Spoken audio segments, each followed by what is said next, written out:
Good morning students. आज का video lecture topic है हार्टली ऑसिलेटर।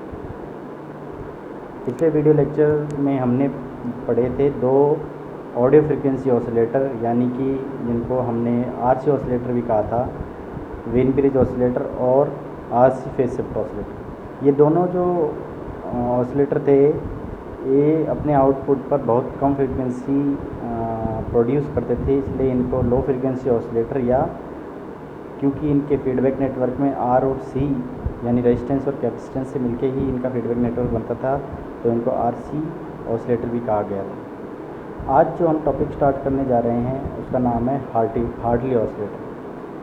अब मैंने आपको जब क्लासिफिकेशन पढ़ाई थी ऑसिलेटर की, तो उसमें क्लासिफिकेशन में आपको समझाया था कि आरसी ऑसिलेटर और एलसी ऑसिलेटर ये मेनली टू कैटेगरीज थी। तो एलसी ऑसिलेटर का नाम इनको एलसी ऑसिलेटर इसलिए कहा गया क्योंकि इनका जो फीडबैक नेटवर्क है, यानी कि हम जो फीडबैक अप्लाई करते हैं वापस इनपुट में, वो प्योरली इंडक्टर और कैपेसिटेंस इनके कम्बिनेशन से बनता है।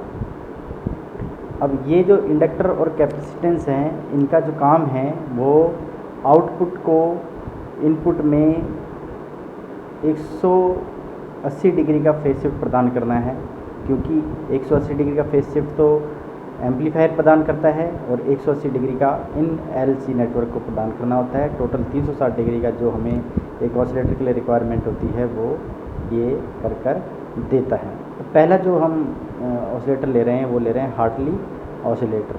हार्टली ऑसिलेटर बहुत पॉपुलर ऑसिलेटर हैं, और मैंने आपको ये भी बताया कि मेगा हर्ट्ज़ रेंज के ऑसिलेशंस जब हमको प्रोवाइड करने होते हैं, यानी मेगा हर्ट्ज़ रेंज की फ्रिक्वेंसीज 30 मेगा हर्ट्ज़ तक अगर हमको जनरेट करनी है, तो उसके लिए जो ऑसिलेटर यूज़ किए जाते हैं वो ये एलसी ऑसिलेटर्स यूज़ किए जाते हैं। उनमें से एक हार्टली ऑसिलेटर है। हार्टली ऑसिलेटर के अंदर जो है वो एक इंडक्टिव फीडबैक होती है, यानी कि जो फीडबैक नेटवर्क होता है वो इंडक्टर से मिलके बना हुआ होता है, यानी दो इंडक्टिव कॉइल रहेंगी और एक कैपेसिटिव कॉइल रहेगी। तो हम आगे सर्किट में आप देख लें कि किस तरह से होता है हार्टली ऑसिलेटर का सर्किट। ये एक पुराने टाइप का हार्टली ऑसिलेटर बना है। यहाँ आप इसमें देख सकते हैं कि दो कॉइल आपको दिख रही है।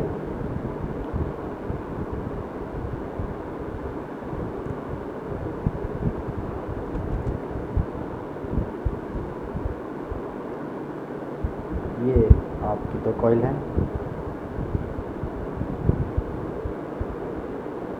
एक ये है और एक ये दो कॉइल है। बाकी अलग अरेंजमेंट है। दो कॉइल यहाँ पर यूज़ की गई है। ये पहले जब हम जो बीजेटी को हम वैक्यूम ट्यूब्स जब यूज़ करते थे तब का ये डायग्राम है। आगे जो बीजेटी के अंदर एडवांसमेंट होते गए तो ये बहुत छोटा सर्किट बनता गया। आगे हम देखते हैं।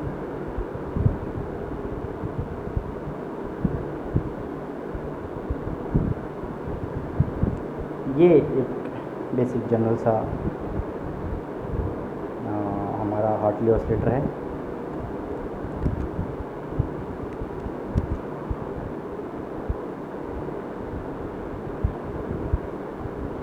जैसा कि आप सर्किट में देख रहे हैं, यहाँ पर आपको दो इंडक्टर एक कैपेसिटर फीडबैक में नज़र आ रहा है। तो आपको कौन कौन से नज़र आ रहे हैं आपको दिखाता हूँ। देखिए, ये हमारा बीजेटी है, यानी जो हमारा एम्पलीफायर को वोल्टेज यहाँ से मिलेगी। उसके बाद ये हमारा फीडबैक नेटवर्क है इतना, जिसमें एक इंडक्टर ये और एक ये कैपेसिटर है सी। इनसे मिलके बनता है हमारा फीडबैक नेटवर्क। तो इनकी जो टिपिकल वैल्यूज़ हैं वो कुछ इस तरह से है। इंडक्टर L1 L2 और ये कैपेसिटर, ये माइक्रो हेनरी वैल्यूज़ इनकी दे रखी है। तो टिपिकल सर्किट है आपको समझने के लिए कि क्या वैल्यू हो सकती है। ये ट्रांजिस्टर जो यूज़ करते हैं हम ये वाला यूज़ करते हैं 212369, ये 0.1 माइक्रोफेरेड का वैल्यू। ये हमारा 5 वोल्ट का वैल्यू VCC बोलते हैं। रेजिस्टेंस है 4 किलो ओम का। ये टिपिकल वैल्यू है, ज़्यादा इंपॉर्टेंट नहीं है, बस आपको दिखाने के लिए ये चीज़ यहाँ पे ड्रॉ की गई है। जो मेन सर्किट है इसका वो ये है, इसको जरा हटा देते हैं।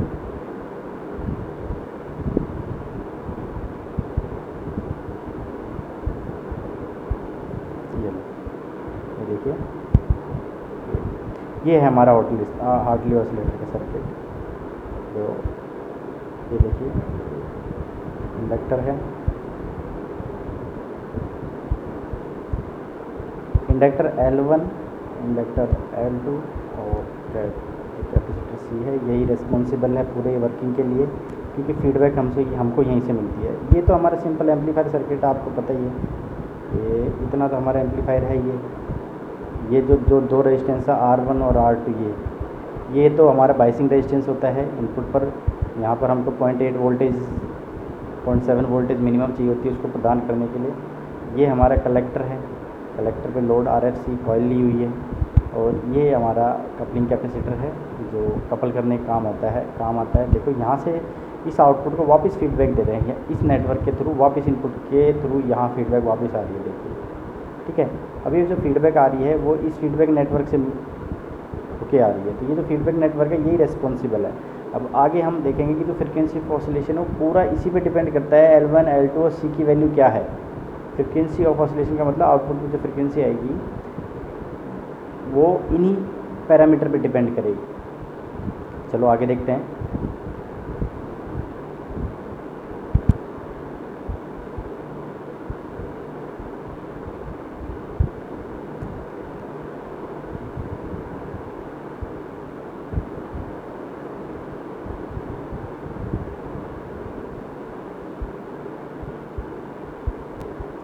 अभी आपने जो सर्किट देखा वो हार्टली ऑसिलेटर का सर्किट था, जिसमें एक टैंक सर्किट, मैंने आपको बताया tank circuit is responsible for generating start oscillation शुरू करने के लिए एक टैंक सर्किट यूज़ किया, जिसके अंदर हमने देखा कि दो तो इंडक्टर थे, एक कैपेसिटर था, यानी फीडबैक नेटवर्क उसको बोलते हैं।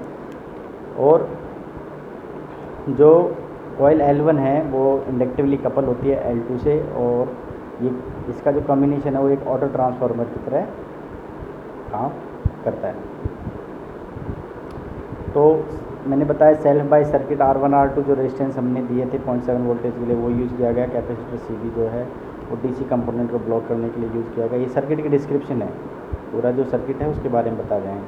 अब देखिए, जैसे ही हमने इस सर्किट को स्विच ऑन किया तो स्विच ऑन करने से जो कलेक्टर करंट है वो कैपेसिटर C को चार्ज करने लगेगा और बढ़ने लगेगा, और जिसके कारण L1 और L2 की आपस की जो कॉइल के अंदर जो ट्यूनिंग होती है उसके कारण जो फ्रीक्वेंसी पैदा होती है उसका जो फार्मूला है वो आता है हमारा ये 1/2 पाई √L1 + L2 इंटू में C। अब इसकी वैल्यू जो भी रखेंगे उसके हिसाब से हमको ये फ्रीक्वेंसी ऑफ ऑसिलेशन मिलेगा। जो ऑसिलेशन प्रोवाइड होते हैं L1 के अक्रॉस, वो जो बेस एमीटर है, हमें पता है सर्किट को आप देखें ध्यान से दोबारा से, तो सर्किट को जब हम देखते हैं तो हम देखते हैं कि L1 कनेक्ट है बेस की तरफ, बेस एमीटर की तरफ, यानी कि BJT के इनपुट की साइड L1 है, तो जो L1 के अक्रॉस जो भी ऑसिलेशन होंगे वो बेस एमीटर जंक्शन पर मिलेंगे, और वहाँ से फिर उन ऑसिलेशंस का एम्प्लीफिकेशन होगा।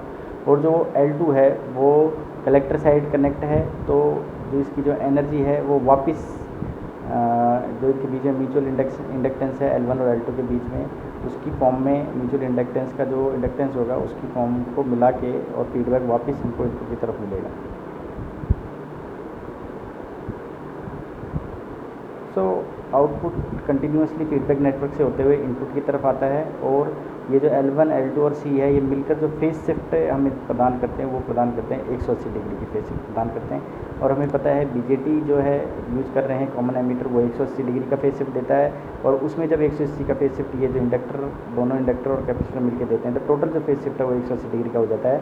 और हमारा जो सर्किट है, जो मैंने आपको पहले बताया था कि जो रिक्वायर्ड कंडीशन है एक ऑसिलेटर की, वो है 360 डिग्री का फेज शिफ्ट होना चाहिए, यानी कि पॉजिटिव फीडबैक होनी चाहिए। तो इस तरह से हमको 360 डिग्री का फेज शिफ्ट मिल जाता है। देखिए, 360 के फेज शिफ्ट मिलने के कारण हमारा ऑसिलेशंस हैं वो स्टार्ट हो जाते हैं। अब ऑसिलेशंस तो हमारे स्टार्ट हो गए, अब ऑसिलेशंस को कंट्रोल करना है हमको, यानी कि उनका एम्पलीट्यूड को हमें कांस्टेंट बनाए रखना है, तो उनको कांस्टेंट बनाए रखने के लिए क्या कंडीशन होंगी, उन कंडीशंस को देख लेते हैं। उन कंडीशंस को बोलते हैं कंडीशन फॉर सस्टेन ऑसिलेशन, यानी बार्कहाउसेन क्राइटेरिया। ये बार बार पूछा जाता है, हर ऑसिलेटर में बार्कहाउसेन क्राइटेरिया के बिना आप किसी ऑसिलेटर को डिज़ाइन नहीं कर सकते हैं, क्योंकि आपके ऑसिलेशंस स्टार्ट होंगे आपके फीडबैक नेटवर्क यानी टैंक सर्किट के कारण, लेकिन वो आपके जो डैम्पिंग उनकी जो होगी, मैंने आपको बताई थी, एक तो आपकी बताई थी मैंने उसके लिए कंडीशन बताई थी कि जो हमारा लूप गेन ग्रेटर देन 1 होगा, लेस देन 1 होगा और इक्वल टू 1 होगा, तीनों की कंडीशन बताई थी। तो अगर हमारा ग्रेटर देन 1 ऑसिलेशन स्टार्ट हो रहा है, greater than A B beta की वैल्यू, तो वो तो कंडीशन स्टार्ट करने के लिए, लेकिन उसको हमको क्या है, कांस्टेंट एम्पलीट्यूड चाहिए होते हैं। उसके लिए क्या कंडीशन रहेगी, उस कंडीशन के लिए बार्कहाउसेन ने बताया था कि हमारा जो लूप गेन है वो इक्वल टू 1 होना चाहिए। सो उसके लिए क्या होगा, जो कंडीशन 1 है, कंडीशन 1 ये रहेगी कि अगर हम लोडिंग इफेक्ट को हटा दें तो जो बीटा है, फीडबैक नेटवर्क है, फीडबैक नेटवर्क का जो फीडबैक फैक्टर बीटा है वो होगा L2 डिवाइडेड बाई L1। अब इस चीज़ को आपको ध्यान रखना है कि जो हार्टली ऑसिलेटर उसके अंदर जो फीडबैक फैक्टर है वो L2 बाई L1 होता है। अब एक चीज़ आपको मैंने बताई थी कि जो कंडीशन थी वो क्या थी सस्टेन ऑसिलेशन के लिए, कि आपका जो गेन है वो और जो बीटा है यानी फीडबैक फैक्टर, ये हमेशा ग्रेटर देन और इक्वल टू ये 1 होना चाहिए, यूनिटी। सो बीटा की वैल्यू तो क्या निकाली हमने, ये L2 बाई L1। तो होगा क्या कि अगर बीटा की वैल्यू L2 बाई L1 है तो A की वैल्यू क्या होगी, आप यहाँ रख सकते हैं। सो यहाँ से हम क्या कह सकते हैं कि जो A है, जो गेन है एम्पलीफायर का, वो जो गेन है वो ग्रेटर देन और इक्वल टू क्या होगा, 1 बाई बीटा। बीटा की वैल्यू L2 बाई L1 है तो इसको उल्टा हो जाएगा, तो A क्या हो जाएगा, A जो है ये कितना होना चाहिए, ग्रेटर देन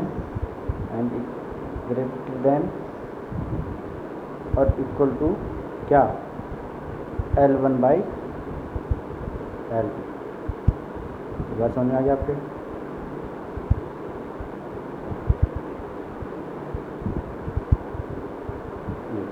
L जो कि यहाँ पर आपको दिख रहा होगा, ये रहा, ये आ गया L1 बाई L2। तो उस केस में आपका जो ऑसिलेशंस हैं वो कांस्टेंट एम्पलीट्यूड के रहेंगे और आपको वो कांस्टेंट एम्पलीट्यूड और सस्टेन ऑसिलेशंस आपको मिलेंगे।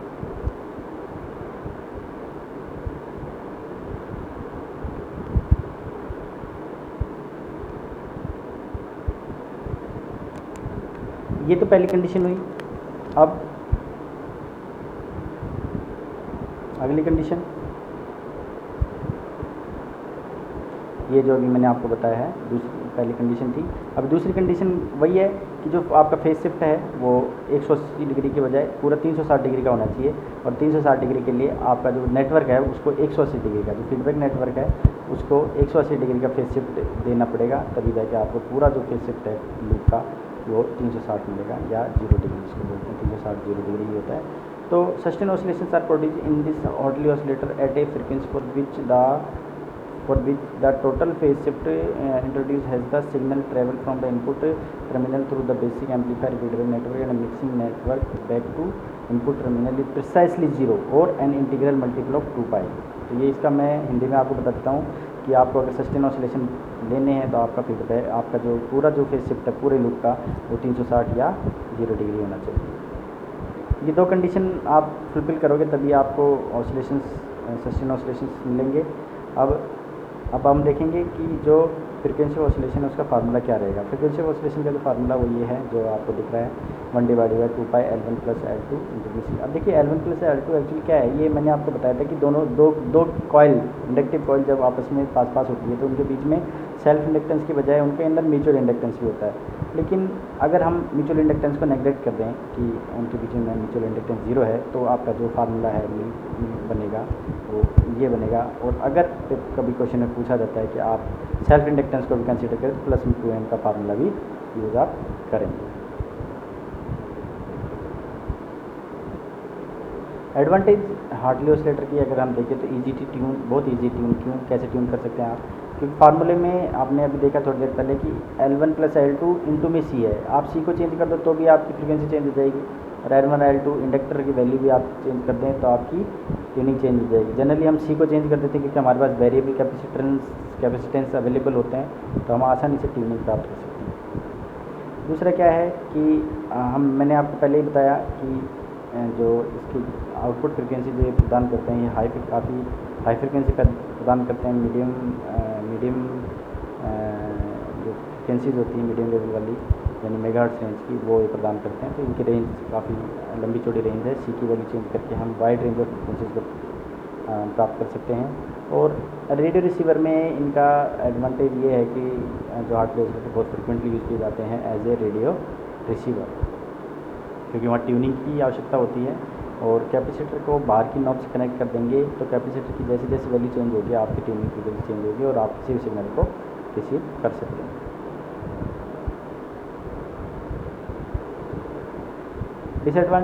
और कुछ एडवांटेज ऐसी है कि वेरिएबल कैपेसिटर यूज़ करके हम फ्रिक्वेंसी चेंज कर सकते हैं।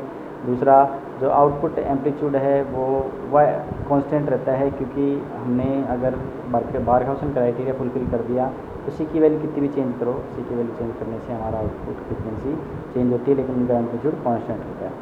और हमने आपको बताया कि जो फीडबैक नेटवर्क है वो प्योरली इंडक्टर पे डिपेंड करता है और कांस्टेंट है, क्योंकि हमने एक बार इंडक्टर बना दिया, सर्किट में लगा दिया, जो वैल्यू फिक्स्ड वैल्यू होती है तो वो कभी चेंज नहीं होता है। इसलिए जो फीडबैक फैक्टर का जो रेशियो है वो भी हमेशा कांस्टेंट रहेगा, यानी ये स्टेबल होगा। कहने का मतलब शॉर्ट में कह सकते हैं कि काफ़ी स्टेबल सर्किट होता है हार्टली ऑसिलेटर का।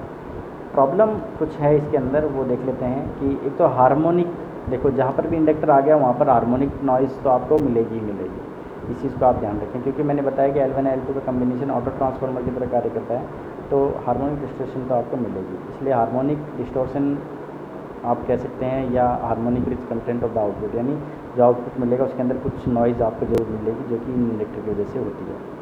और दूसरी प्रॉब्लम ये है कि प्योर साइन वेव आपको नहीं मिलती है, वो उसका कारण वही हार्मोनिक्स होती है। तो ये दो प्रॉब्लम है हार्टली ऑसिलेटर में। तो आज के